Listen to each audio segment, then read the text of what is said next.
You Are Special by Max Lucado. The Wimmicks were small wooden people. All of the wooden people were carved by a woodworker named Eli. His workshop sat on a hill overlooking their village. Each Wimmick was different. Some had big noses, others had large eyes, some were tall, and others were short. Some wore hats, others wore coats, but all were made by the same woodcarver, and all lived in the village. And all day, every day, the Wimmicks did the same thing. They gave each other stickers. Each Wimmick had a box of golden star stickers and a box of gray dot stickers. Up and down the streets and all over the city, people spent their days sticking stars or dots on one another.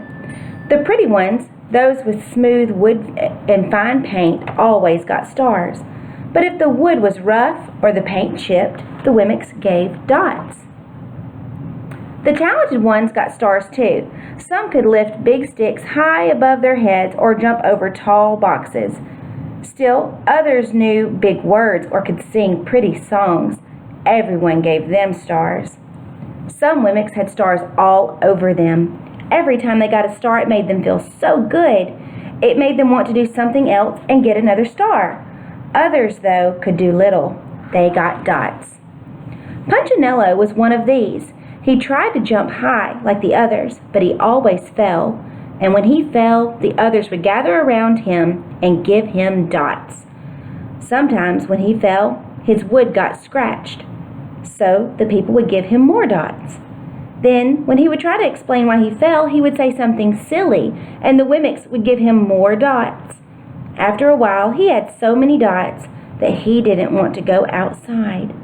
He was afraid he would do something dumb, such as forget his hat or step in the water, and then people would give him another dot. In fact, he had so many gray dots that some people would come up and give him one for no reason at all. He deserves lots of dots, the wooden people would agree with one another. He's not a good wooden person. After a while, Punchinello believed them. "I'm not a good Wimmick," he would say. The few times he went outside, he hung around other Wimmicks who had lots of dots, and he felt better around them. One day, he met a Wimmick who was unlike any he'd ever met. She had no dots or stars. She was just wooden. Her name was Lucia. It wasn't that people didn't try to give her stickers, it's just that the stickers didn't stick. Some of the Wimmicks admired Lucia for having no dots, so they would run up and give her a star, but it would fall off. Others would look down on her for having no stars, so they would give her a dot, but it wouldn't stay either. "That's the way I want to be," thought Punchinello. "I don't want anyone's marks." So he asked the stickerless Wimmick how she did it. "It's easy," Lucia replied. "Every day I go see Eli."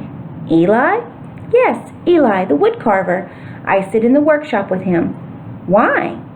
"Why don't you find out for yourself? Go up the hill, he's there." And with that, the Wimmick, who had no stickers, turned and skipped away. "But will he want to see me?" Punchinello cried out. Lucia didn't hear. So Punchinello went home. He sat near a window and watched the wooden people as they scurried around giving each other stars and dots. "It's not right," he muttered to himself, and he decided to go see Eli. He walked up the narrow path to the top of the hill and stepped into a big shop. His wooden eyes widened at the size of everything. The stool was as tall as he was. He had to stretch on his tiptoes to see the top of the workbench. A hammer was as long as his arm. Punchinello swallowed hard. "I'm not staying here," and he turned to leave. Then he heard his name. "Punchinello?" The voice was deep and strong. Punchinello stopped. "Punchinello, how good to see you! Come and let me have a look at you." Punchinello turned slowly and looked at the large bearded craftsman. "You know my name?" the little Wimmick asked. "Of course I do. I made you." Eli stooped down and picked him up and set him on the bench. The maker spoke thoughtfully as he looked at the gray dots. "Looks like you've been given some bad marks." "I didn't mean to, Eli. I really tried hard." "Oh, you don't have to defend yourself to me, child. I don't care what other Wimmicks think." "You don't?" No, and you shouldn't either. Who are they to give stars or dots? They're Wemmicks just like you. What they think doesn't matter, Punchinello. All that matters is what I think. And I think you are pretty special. Punchinello laughed. Me? Special? Why? I can't walk fast. I can't jump. My paint is peeling. Why do I matter to you? Eli looked at Punchinello, put his hands on those small wooden shoulders, and spoke very slowly. Because you're mine. That's why you matter to me. Punchinello had never had anyone look at him like this, much less his maker. He didn't know what to say. Every day I've been hoping you'd come, Eli explained. I came because I met someone who has no marks, said Punchinello. I know. She told me about you.